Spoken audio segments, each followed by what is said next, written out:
ETF index mutual funds నేర్చుకుని stock మార్కెట్లో రాణించాలనుకుంటున్నారా? వెంటనే ఈ నెంబర్కి కాల్ చేయండి.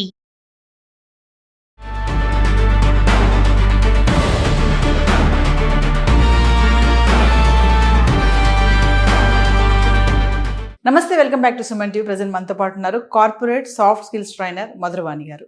నమస్తే మేడం. నమస్తే అండి. మేడం, ప్రపంచవ్యాప్తంగా ఉన్న కొన్ని ప్రముఖ దేశాలు ఏవైతే ఈ వర్క్ వీసాలు ఉంటాయో, లైక్ ఇప్పుడు జపాన్, నెదర్లాండ్, ఆస్ట్రేలియా, ఈ యుఏఈ, ఈ కంట్రీస్ ఏంటంటే వర్క్ వీసా అందిస్తున్నాయంట.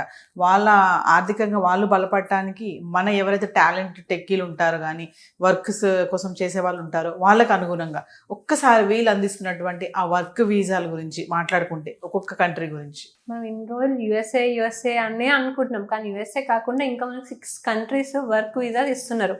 అంటే వాళ్ళ కంట్రీని పెంచుకుంటూ అట్లనే మన వాళ్ళకి అవకాశాలు ఇస్తూ కూడా ఇవన్నీ ఇన్ని ఆపర్చునిటీస్ ఇస్తున్నారు. మనము ఒక్కొక్క కంట్రీ గురించి మాట్లాడుకుంటే ఫస్ట్ కంట్రీ వచ్చేసి జర్మనీ వాళ్ళు మనకి ఆపర్చునిటీ కార్డ్ వీసా అని ఒకటి ఇస్తున్నారు. అంటే ఇది ఏంటంటే మీ జాబ్ ఆఫర్ లేకున్నా కానీ జర్మనీకి వెళ్ళి 1 year టైం ఉంటుంది. 1 year టైం లోపల మీరు జాబ్ వెతుక్కునే అవకాశం ఉంటుంది.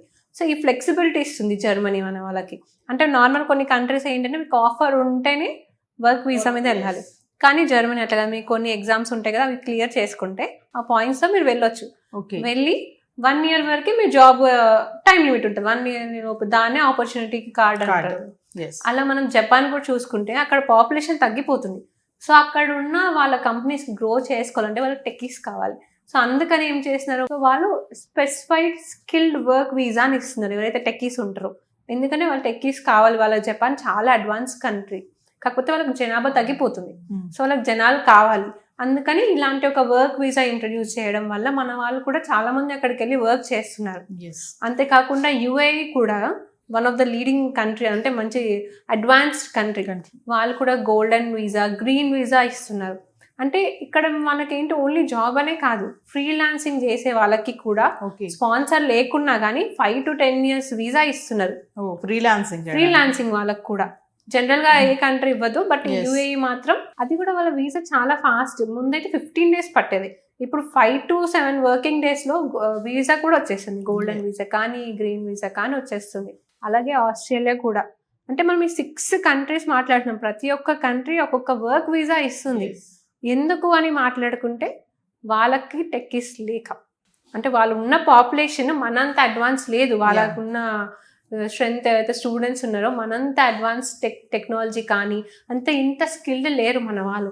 సో అందుకని ఇవన్నీ వేరే కంట్రీస్ నుంచి స్కిల్డ్ ఎంప్లాయీస్ తెచ్చుకోవాలని ఇలా డిఫరెంట్ వీసాలు, వర్క్ వీసాలు ఓపెన్ చేస్తున్నారు. అంటే మామూలుగా మన వాళ్ళు మనం అనుకున్నట్టుగా చాలా వీడియోలో మాట్లాడుకున్నాం, అబ్రాడ్ వెళ్ళాలి చదువుకోవడానికి కానీ పని చేయడానికే కానీ సెటిల్ అవ్వడానికి అన్నప్పుడు గుర్తొచ్చేది ఓన్లీ అమెరికా.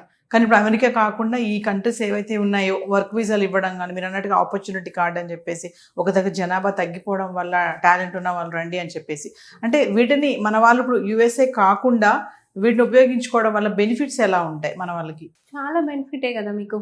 అంటే ఇప్పుడు మనకన్నా అక్కడ పే ఎక్కువనే ఇస్తారు మీకు, అండ్ వర్క్ వీసా కూడా మీకు ఈజీగా వస్తుంది. యుఎస్ఏకి అంత అవసరం లేదు. ఇప్పుడు మీరు సింగపూర్లో మనకి ఎంప్లాయ్మెంట్ పాస్ అని, L1 పాస్ అని ఇలాంటి వీసా కార్డ్స్ కూడా ఇస్తున్నారు. సింగపూర్ కూడా యుఎస్ కన్నా తక్కువేం కాదు, కూడా మంచి అడ్వాన్స్డ్ కంట్రీ అక్కడ కూడా. సో అక్కడ మనకి శాలరీస్ కూడా ఎక్కువ ఉంటాయి. అంటే మనకి ఏదైతే మనం యుఎస్లో లైఫ్ ఎక్స్పెక్ట్ చేసినామో సేమ్ లైఫ్ ఇక్కడ కూడా ఉంటుంది. అది కూడా ఫారెనే కదా. ఇప్పుడు మనం చాలా మంది చూసుకుంటే యుఏఈకి కూడా చాలా మంది వెళ్తున్నారు మన టెక్కీస్. అక్కడ కూడా చాలా మంచి శాలరీస్ ఎక్కువ ఉన్నాయి. అంటే అక్కడ కంఫర్ట్, సేఫ్టీ కంట్రీ అంటారు. అట్లా కూడా చూసుకొని మన వాళ్ళు ఇప్పుడు చాలా మంది యుఎస్ లో ఉన్న వాళ్ళు కూడా వేరే కంట్రీస్ కి షిఫ్ట్ అవుతున్నారు. ఎందుకంటే వాళ్ళకి అక్కడ వర్క్ మంచిగా ఉంది, అంటే వర్క్ లైఫ్ బ్యాలెన్స్ బాగుంటుంది వాళ్ళకి. అంటే వే ఆఫ్ లివింగ్ కానీ, కాస్ట్ ఆఫ్ లివింగ్ కానీ, అక్కడ కల్చర్ కానీ, ఇవన్నీ కూడా యుఎస్ కన్నా ఇవి కొంచెం ఫీజిబుల్ ఉన్నాయి వాళ్ళకి. అందుకే యుఎస్లో ఉన్న వాళ్ళు కూడా వేరే కంట్రీ షిఫ్ట్ అయిపోతున్నారు. కమింగ్ టు న్యూజిలాండ్ గురించి కూడా మాట్లాడుకుంటే మేడం, అక్కడ కూడా ఈ గ్రాడ్యుయేట్స్ కూడా వర్క్ వీసాలు ఇస్తున్నారంట న్యూజిలాండ్లో. అవును. అంటే ఈ కంట్రీస్ మనం మాట్లాడుకున్నామో, కమింగ్ టు లాంగ్వేజ్, మరి ఇప్పుడు యుఎస్ఏ అంటే ఇంగ్లీష్ వస్తే సరిపోతుంది, అమెరికాలో ఇంగ్లీష్లో సస్టైన్ అయిపోవచ్చు అని అంటారు, ఏ లాంగ్వేజ్ నేర్చుకోవాల్సిన అవసరం లేదంటారు. మరి ఇప్పుడు Australia, UAE, New Zealand, Singapore, Japan అంటే మరి ఖచ్చితంగా లాంగ్వేజ్ నేర్చుకోవాలి కదా. ఎక్కడైనా ఇంగ్లీష్ కామన్, మీకు ఆ పర్టికులర్ లాంగ్వేజ్ రావాలని లేదు. మీరు జపాన్ వెళ్ళండి, నెదర్లాండ్స్ వెళ్ళండి, సింగపూర్ వెళ్ళండి, ఎవరికైనా ఇంగ్లీష్ వచ్చే ఉంటుంది. ఈవెన్ మీరు థాయిలాండ్, బాలి, ఏ మారుమూల దేశానికి వెళ్ళినా ఇంగ్లీష్ ఖచ్చితంగా ఉంటుంది. సో మన వాళ్ళైతే ఇంగ్లీష్ వచ్చిన వాళ్ళు ఉంటారు. ప్లస్ ఇప్పుడు ఏంటంటే మనకి ట్రాన్స్లేటర్స్ ఉన్నాయి, మొబైల్లో ట్రాన్స్లేటర్ ఆన్ చేసుకుంటున్నారు. వాళ్ళు చెప్పేది వీళ్ళకి అర్థమవుతుంది, వీళ్ళు చెప్పేది వాళ్ళు ట్రాన్స్లేట్ అట్లా చాలా మంది మన లాంగ్వేజ్ రాని వాళ్ళు ట్రాన్స్లేటర్ యూజ్ చేసుకుంటున్నారు. ఇంకా పర్టికులర్గా నేర్చుకోవాలి అని ఎవరైనా కండిషన్ పెడితే మనకు అన్ని యాక్సెస్ ఉన్నాయి. యూట్యూబ్ ఓపెన్ చేసేస్తే లాంగ్వేజ్ నేర్చుకోవచ్చు, లేకపోతే ఆన్లైన్లో కోర్సెస్ నేర్చుకోవచ్చు.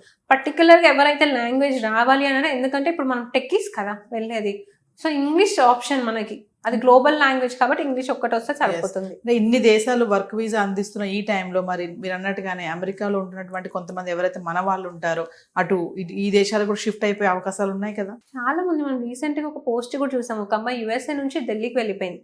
ఎందుకు అంటే తను ఓన్లీ అక్కడ జాబే చేయాలి యుఎస్ఏలో, తనకి ఫ్రీలాన్సింగ్ అంటే వీడియోస్ చేయడం, ఇన్స్టాలో పోస్ట్ చేయడం అవి ఇష్టం. బట్ యుఎస్ లో ఆబ్జెక్ట్ చేయడం వల్ల తను దుబాయ్కి షిఫ్ట్ అయిపోయింది.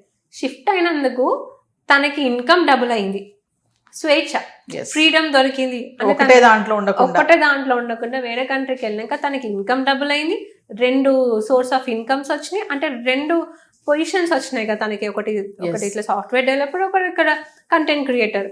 సో 2 పోస్ట్లు వచ్చాయని తను రీసెంట్ గా పోస్ట్ కూడా చేయడం జరిగింది. అబ్రాడ్ వెళ్ళి మనం లైఫ్ మంచి సస్టైన్ చేసుకోవాలనుకుంటే నాట్ ఓన్లీ అమెరికా, ఈ కంట్రీస్ కూడా ఉన్నాయి. అక్కడ కూడా వెళ్ళిన కొన్ని కంట్రీస్ మీరు చెప్పినట్టుగా ఫస్ట్ జర్మనీ చెప్పారు, ఆపర్చునిటీ కార్డ్ అంటే ఆఫర్ లెటర్ లేకపోయినా ఆపర్చునిటీ కార్డ్ తోటి మనం అక్కడికి వెళ్ళి ఉద్యోగం సంపాదించవచ్చు. అవును, అంటే ఫైనల్లీ ఒకసారి దీని గురించి, అబ్రాడ్ అంటే ఓన్లీ యుఎస్ఏ కాదు, మీరు సింగపూర్ వెళ్ళినా అబ్రాడే అది, మీరు మాల్దీవ్స్ వెళ్ళినా అబ్రాడే అది. సో మన వాళ్ళు ఏంటంటే అబ్రాడ్ అంటే ఒకటి యుఎస్ఏ ఒక్కటే పడిపోయింది మన చిన్నప్పటి నుంచి. ఇవన్నీ కంట్రీస్ ఇంత డెవలప్ అవ్వలేదు చెప్పాలనుకుంటే. రీసెంట్ టైమ్స్ లో కంట్రీస్ డెవలప్ అవ్వకుండా వచ్చాయి. అంటే అంత డెవలప్ అయ్యి యుఎస్ కి దగ్గర కూడా, యుఎస్ కన్నా మంచి లైఫ్స్ కూడా ఉన్నాయి వేరే కంట్రీస్ లో. సో మన చిన్నప్పటి నుంచి ఉంటే ఓన్లీ యుఎస్ఏ, అంటే చాలా మందికి ఆస్ట్రేలియా, కెనడా కూడా తెలియకుండా అప్పుడు. ఇప్పుడు ఈ దేశాలన్నీ కొత్తగా అంటే మంచి అడ్వాన్స్ వచ్చి న్యూస్లలో వస్తున్నాయి కాబట్టి అందరికి కొత్త ఇంకా వేరే కంట్రీస్ కూడా ఉన్నాయి, అక్కడ కూడా వెళ్ళాలి అని చూసుకొని యుఎస్ఏ కాకుండా వేరే కంట్రీస్ కూడా వెళ్తున్నారు. సో ఏదేమైనా అమెరికా కాకుండా వేరే కంట్రీస్ కూడా ఆపర్చునిటీస్ చాలానే ఇస్తున్నాయి. మన వాళ్ళు వాటిని కొంచెం తెలుసుకొని వెళ్తే అమెరికాలోనే ఉంది లైఫ్ అనుకోకుండా వేరే కంట్రీస్ కూడా సస్టైన్ అవ్వచ్చు. ఇప్పుడు 6 కంట్రీస్ ఇస్తున్నారు మీకు యుఎస్ఏ కాకుండా. మీకు యుఎస్ఏ అంటే మనకి ఫీజు కూడా ఎక్కువ. ఇప్పుడు వేరే వీటన్నిటికీ ఫీజు తక్కువ ఉన్నాయి అంటే ఈజీగా వీసా వచ్చేస్తున్నాయి, మీకు ఈజీగా వెళ్ళిపోవచ్చు, మంచి వర్క్ చేసుకోవచ్చు, ఎక్స్పీరియన్స్ గెయిన్ చేసుకోవచ్చు. అంటే ఒక ఎక్స్పీరియన్సే కదా ఒక కంట్రీలో ఉంటే మీరు ఆ కల్చర్స్ తెలుసుకోవచ్చు, మీరు వాళ్ళ రిలీజియన్స్ ఏంటి అవన్నీ తెలుసుకునే ఆప్షన్ ఉంటుంది. మీరు ఇక్కడ ఉండి కొన్ని ఇయర్స్ మంచి ఎక్స్పీరియన్స్ తెచ్చుకొని మీకు మళ్ళీ చేంజ్ ఇంకో కంట్రీకి వెళ్ళొచ్చు. అట్లా డిఫరెంట్ మీకు ఎక్స్ప్లోర్ చేసే ఆపర్చునిటీస్ కూడా ఉన్నాయి వర్క్ వీసా పైన. మనలాంటి వాళ్ళు వెళ్ళాలంటే వెళ్ళలేం కదా, వర్క్ వీసా ఉన్న వాళ్ళకే వెళ్ళొచ్చు. సో ఇప్పుడు 6 కంట్రీస్ ఆపర్చునిటీస్ ఇస్తున్నాయి కాబట్టి మీరు మంచిగా టెక్కీస్ అందరూ మంచిగా ఉపయోగించుకోవచ్చు. Thank you.